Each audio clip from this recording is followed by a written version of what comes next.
दूसरी बड़ी खबर की तरफ सोमवार को जिले की बहुउद्देशीय किसान सहकारी समितियों में प्रबंध कमेटी के डायरेक्टर पदों के लिए दिन भर वोटिंग हुई। मंगलवार को सभापति चुने जाने थे। इस बीच हाईकोर्ट के एक आदेश के बाद सहकारी निर्वाचन प्राधिकरण देहरादून ने निर्वाचन प्रक्रिया स्थगित कर दी। मामले की अगली सुनवाई 27 फरवरी को होगी। वहीं इस पूरे मामले को लेकर कांग्रेस ने सरकार पर निशाना साधा है। पूर्व चेयरमैन जिला सहकारिता बैंक डॉक्टर के.एस. राणा ने प्रेस कॉन्फ्रेंस करते हुए कहा कि सरकार ना ही हाईकोर्ट की मान रही है और ना ही सहकारिता एक्ट को मान रही है।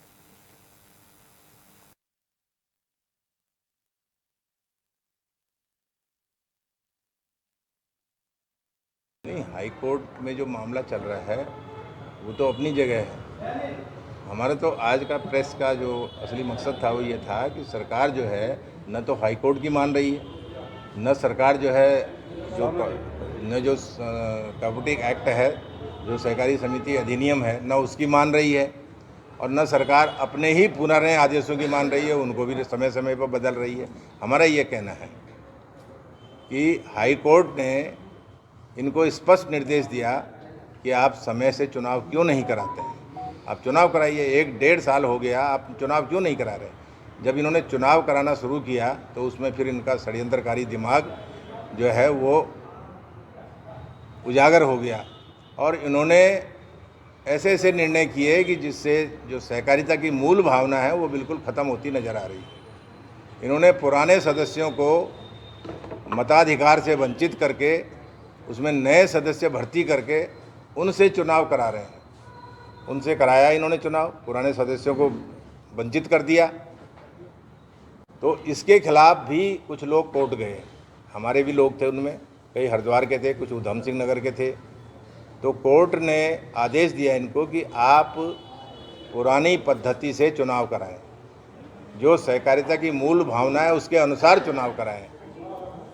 साफ निर्देश दिया कि आप किसी को जो है मताधिकार से वंचित नहीं कर सकते, आप पुरानी पद्धति से चुनाव कराएं। और उन्होंने कहा ठीक है जी, वहाँ तो बोल दिया, लेकिन जब आए लौट के जो जारी हुआ कार्यक्रम तो नई पद्धति से ही चुनाव कराया, पुरानी से नहीं कराया। इन्होंने उच्च न्यायालय के आदेशों का भी उल्लंघन कर दिया। इसी पर भारतीय जनता पार्टी और कांग्रेस का क्या कुछ कहना है, इसको लेकर हमारे साथ इस वक्त भारतीय जनता पार्टी के प्रवक्ता राजेश बिष्ट जी जुड़ गए हैं। राजेश बिष्ट जी, आपका बहुत स्वागत है चैनल पर। जी नमस्कार। कांग्रेस ने जिस तरीके से सवाल उठाया कि सरकार ना हाईकोर्ट की बात मान रही है और ना ही एक्ट को मान रही है, आपका क्या कहना है इस पर जो कांग्रेस इस बात को कर रही है?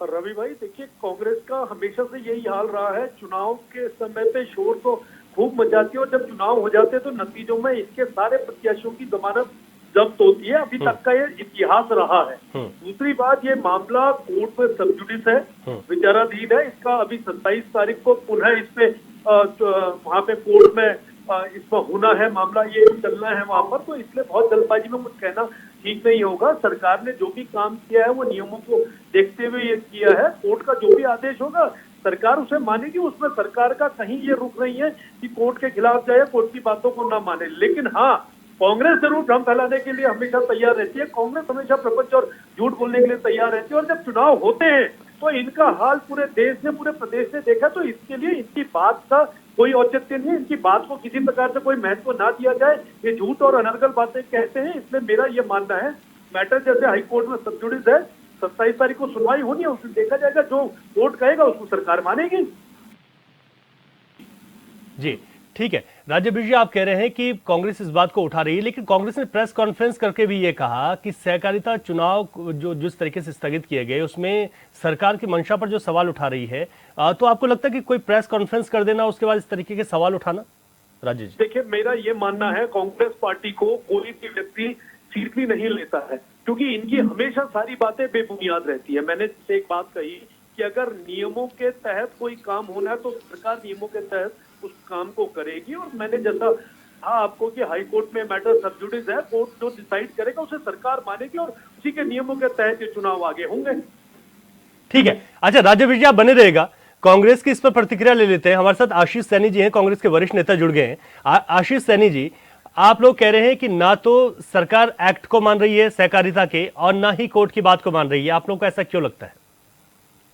देखिए, मैं आपको बताऊं, जो भी चीज लोकतांत्रिक है, चाहे वो चुनाव है या फिर कोऑपरेटिव है या जो सॉरी चुनाव मतलब आम चुनाव विधायक विधानसभा लोकसभा के हाँ। हर एक जगह पर ये नियमों को ताक पर रखकर और तमाम छल प्रपंच झूठ का सहारा लेकर ये चुनाव लड़ते हैं।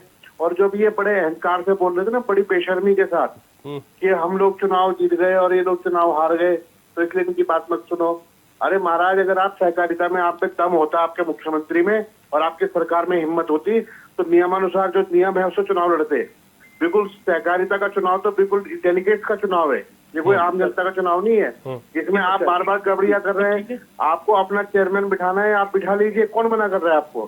क्यों ये चुनाव की नौटंकी कर रहे हैं? आप कह दीजिए ना तानाशाही का दौर शुरू हो गया है, हम कोर्ट को भी कुछ नहीं मानते, कोर्ट को तो दबाव देके उल्टे सीधे निर्णय ले लेंगे और उस निर्णय का उल्टा काम करेंगे।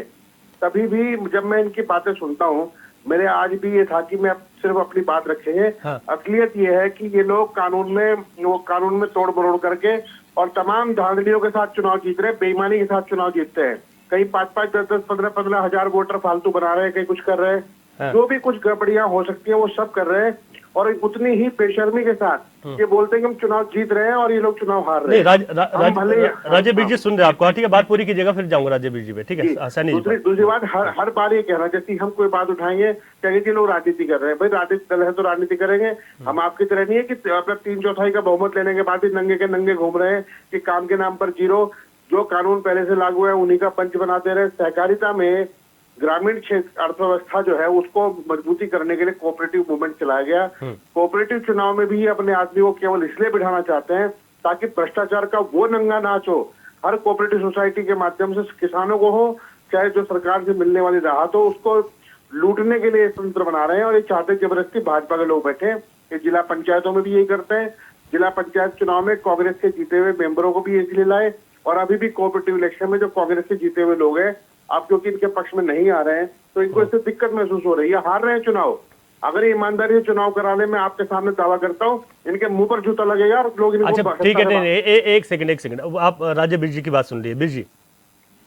रवि भाई, इस देश ने इनकी सर्वोच्च लीडर जो इंदिरा इज इंडिया और इंदिरा कहती थी, उसके द्वारा इलाहाबाद हाई कोर्ट का जब फैसला आया, उस फैसले आने के बाद 2 साल तक अघोषित इमरजेंसी देश ने देखी है। और उस इमरजेंसी के दौरान इन्होंने जो कुकृत्य किया, जो नंगा नाच इस देश के अंदर किया है, उसी का कारण है कि आज कांग्रेस विलय की ओर है। और कांग्रेस का यह हाल हो गया है कि अगर आज वार्ड का भी चुनाव लड़े ना तो वार्ड का चुनाव भी ये जीत नहीं सकते। मैं आपको इस बात को बड़ी जिम्मेदारी के साथ कहता हूं। ये कोई भी चुनाव में आ जाए, पूरी पार्टी को लेकर आ जाए, बड़े बड़े लीडर्स को ले आए, अपने पप्पू को ले आए, बबली बंटी को ले आए, जिसको मर्जी ले आए, इनका हाल वही होने वाला है जो इस समय देश निकाला वाले इटली के राजा का होने वाला है। जो अंग्रेजों का हाल 1947 में हुआ था वो इनका हाल होने वाला है। किसी चुनाव में आगे आ जाए। लेकिन वो तो तानाशाही का आरोप लगा रहे हैं ना आप पे कि ये तानाशाही है, कोर्ट से भी कुछ करा लेंगे, वहां से करेंगे, अपने लोगों को ही हर जगह बैठाना चाहती है भारतीय जनता पार्टी।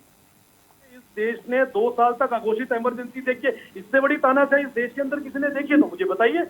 जिस समय लोगों को पकड़ पकड़ के अस्वतंत्र रूप से उनको जेल के अंदर डाला जा रहा था इलाहाबाद के हाईकोर्ट के फैसले के खिलाफ, इन्होंने राष्ट्रपति शासन लगाया इस देश को। क्या देश ने वो समय नहीं देखा है? आज जब ये चुनाव लड़ रहे हैं, बैलेट की बात करते हैं, बैलेट में ही हारते हैं। ईवीएम की बात करते हैं, ईवीएम में हारते हैं। किसी भी स्तर का चुनाव हो, ये हर चुनाव हारते रहते हैं। और आज हम पे सवाल उठा रहे कि पहले अपने गिरेबान में जाके इन्होंने इस देश को दिया क्या है। और कांग्रेस का वो हाल होने वाला, इतिहास के पन्नों में भी ये गायब हो जाएंगे। इनको इतिहास में भी कोई याद रखने वाला नहीं है। इनका वो कृत्य है इस देश के अंदर, तो इनकी बात को गंभीरता से लेने की जरूरत नहीं है, इन्हें पूछने की जरूरत नहीं है। बल्कि इनकी बात जो रहती है अनर्गल रहती है, बेबुनियाद रहती है। इनकी सारी बातें झूठी और गलत बातें रहती है, इनकी बातों का कोई महत्व नहीं है। ठीक है राजे बीर जी। आशीष सैन जी, आपका भी शुक्रिया पार्टी की तरफ से बात रखने के लिए। राजे बीर जी, आपका भी शुक्रिया पार्टी की ओर से। आप दोनों ने